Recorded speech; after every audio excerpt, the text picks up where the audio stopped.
If you have ever test rode a Fat Boy from Harley Davidson just to play a little bit of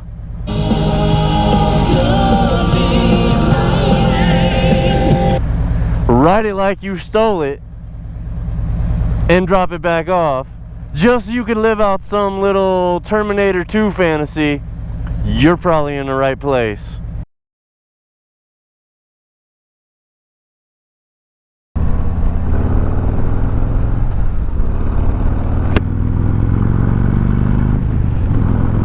Welcome back to the channel, everybody. It's Wyo again, and always. Today, I'm just going a little bit of crazy. I've been trying really hard for about a week and a half to try and get some content out to you guys. But everything's just been off the chain. Work, all kinds of stuff is breaking. I'm having to stay extra insane hours to get everything done. And insane hours is kind of relative. Most people, 60, 65 is insane hours. No, that's about my normal schedule. For me, knocking down 15, 16, 6 days in a row, that's insane hours. Trying to get everything set up for a trip to a magical place that I'll tell you guys about in a little bit has been a little bit of headache. But let's get to what this channel is supposed to be. I got two focuses in mind. I love Harleys, anything motorcycle. I am not one of those brand myopic, twisted up old guys that only rides Harleys, will only buy a Harley. It just so happens that my last 5 motorcycles were Harleys. I did seriously consider getting a Challenger, but there were a couple things that I just had to go with this one. Anyway, so what this channel is all about is sharing this Midwest experience with everybody on a full-size bagger, going through the experience of modifications, all that kind of what you would expect from any motovlogger. Maybe a little bit about my life. You won't see me curled up in a fetal position crying in a corner in January and February. I want to ride my bike. I'm gonna feel that way, but I'm not gonna record it. I'm gonna pretend that I have too much dignity for that. What else? Well, I got the Monsters and Motorcycle series going. If you guys are just here for bikes and good times, then you'll probably want to steer clear of the Monsters and Motorcycles,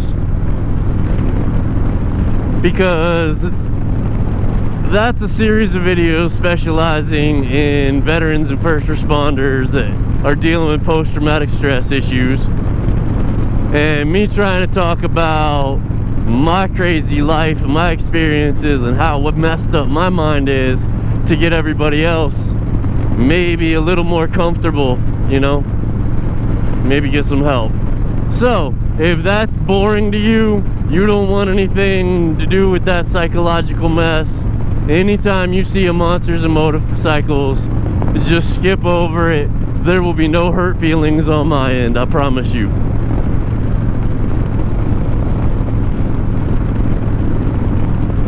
But I do have a lot of ideas for reviewing stuff, anything and everything related to motorcycles, especially if as this channel grows, I get some subscribers, you know, people have interests.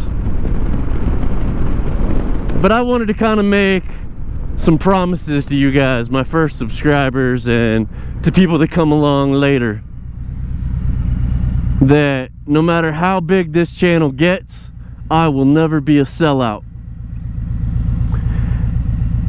I'm never gonna take a few dollars that somebody gives me to throw something brown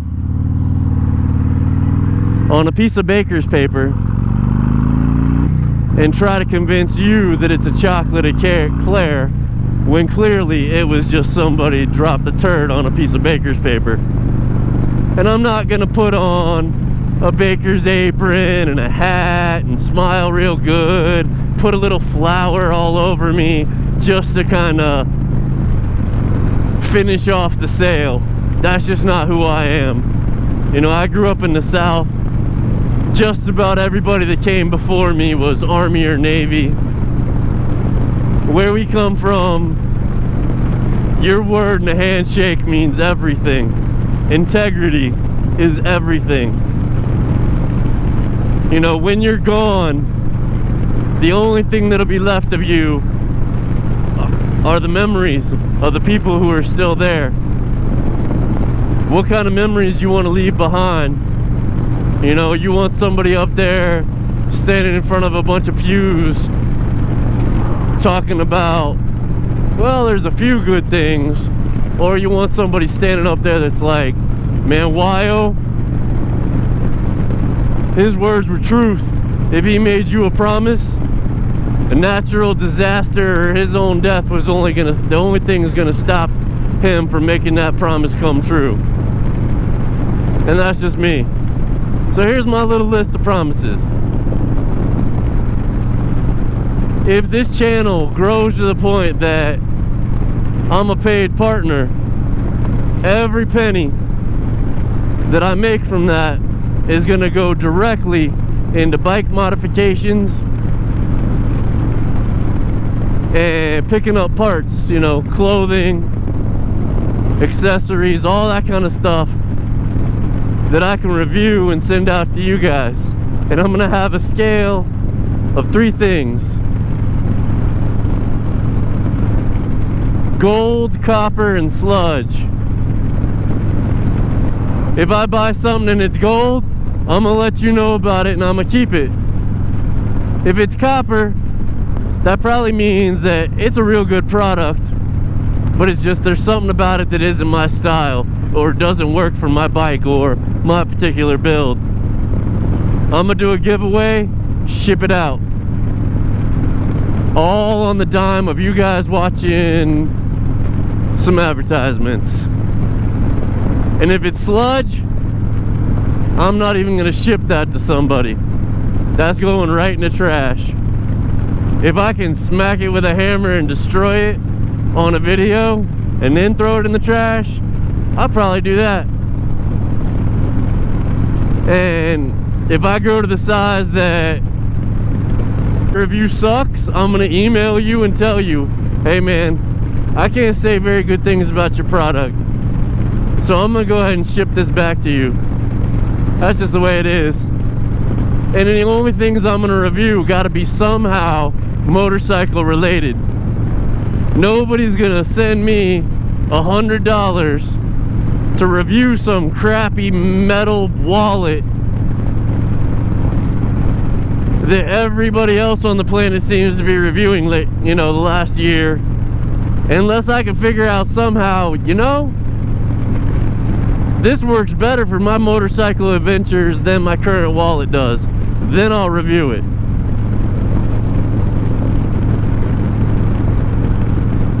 What else?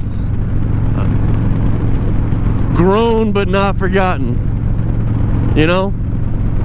I'm not gonna ever be there at 100,000 subs and forget about, you know, the first 1,000 people that were sending me messages, helping me come up with ideas.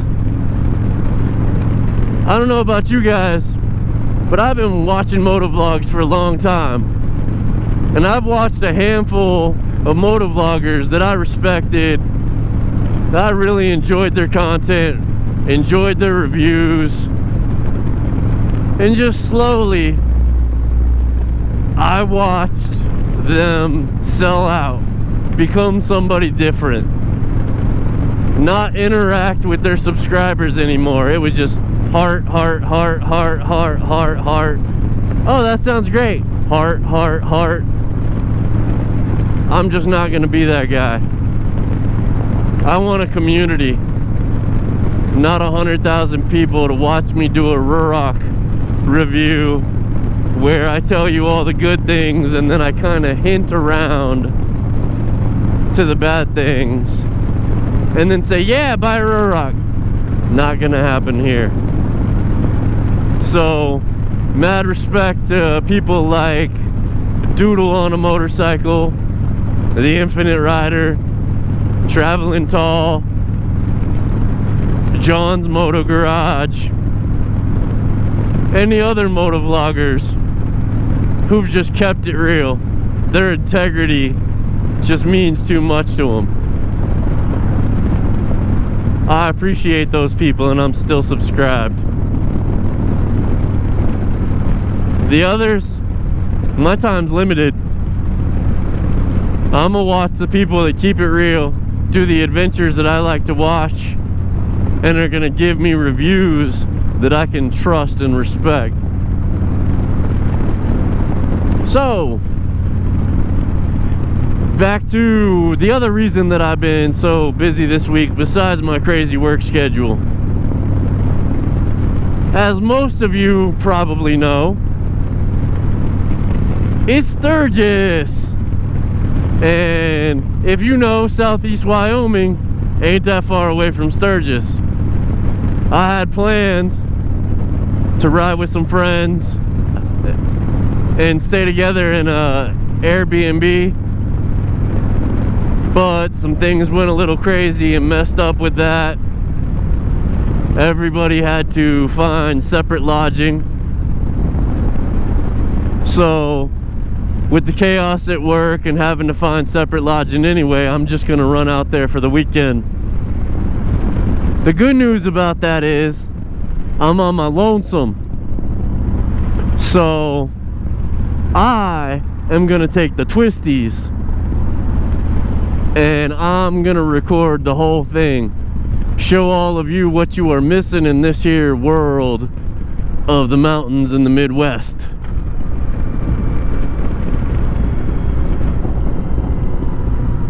So I'm only gonna be there for a weekend and it's only about 5 hours away, so I don't really have any fancy dancy, oh, it's time to prepare for Sturgis and I'm gonna do all this, that, and the other thing. Nah, if that's the world you live in and you want some complicated trailer safety, how to properly pack a trailer, all that kind of jazz, you need to go visit the Professional Monkey, who I am proudly gonna bump into and scream really loud, promo! See if he gets mad.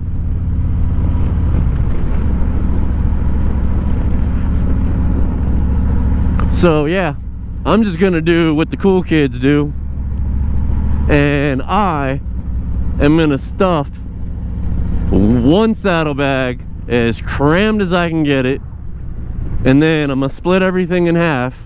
That way my weight is equally distributed. Cause even though I'm not going up with a lot, it's Sturgis. You never know what you're gonna come back with. The only real prep that I'm gonna do is, you know, I've only had this bike for a month, so my whole practice is gonna be this shit right here. Like, how stable can you stay at 2 miles an hour for 7 miles? Because that's gonna be happening a lot. And if you're not from the Midwest, you've never been out this way, you don't know about the crap all over the roads that they use to give you some traction on the ice. And then the street sweepers only get like 3/4 of the lane and then leave it all sitting where everybody's got to park their bikes down a slope. You might want to figure out a place that you can practice that too. Because I do it every day after work, and sometimes I still lose traction and kind of go, oh crap. Like, I vote myself most likely to dump my bike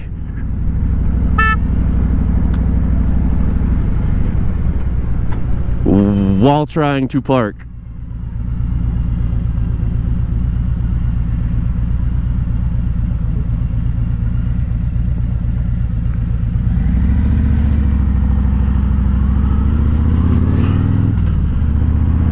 Alright, so that's it for this adventure.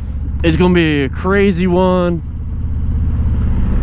Be ready for some fun and exciting stuff coming next week, because if I bump into Traveling Tall, Professional Monkey, or any of those crazy people, I'm definitely gonna make an experience out of it. And I will catch you guys on the next one.